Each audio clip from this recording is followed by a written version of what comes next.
Hi, folks.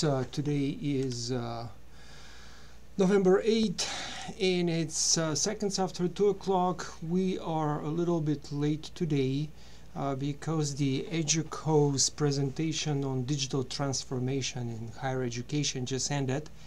And I stayed until the end. I really was very curious to see what people have to share across the nation.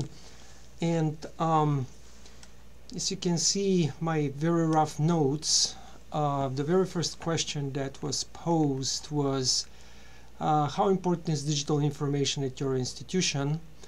And you can see that the majority of the respondents, 34 people, said somewhat important. We're starting to communicate about digital transformation across our institution.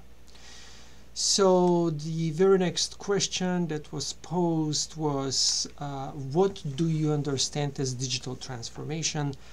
And eventually this definition was offered by the presenters, by the people who were organizing the event. Although as usually at such gatherings, the chat was very lively, very vivid. A lot of people were sharing their thoughts and suggestions and issues. And digital transformation, nevertheless, by most of the people in the chat session, was determined to a great degree as presented here. And as I personally understand it, the digital transformation is not that much technology per se, being that hardware and software. It's more of a mindset, the culture of the institution needs to change. So there were 3 presenters. Each of them laid out very good, very interesting ideas, and I managed to grab some snapshots, which, as I said, I still have to absorb. I still have to kind of digest mentally before I'm able to speak and give some opinion. But my opinion is not that important. Actually, it's much more important, what do you think, having in mind this information that is presented here.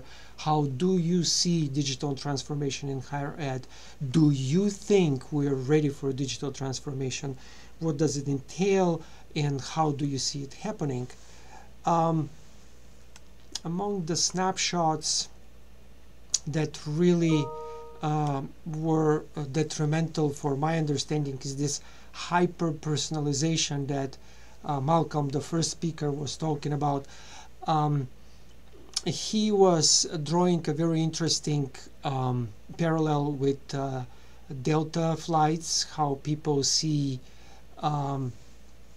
service in the corporate world, and how higher education is practically not that much that it's lagging behind, but how higher education must reorganize itself, considering now the different types of experiences that are present on campus, and that the constituency, mostly students, are expecting.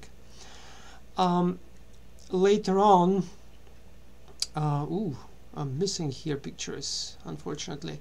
Later on, Jennifer from Penn State, she was sharing very interesting, in my opinion, controversial opinion about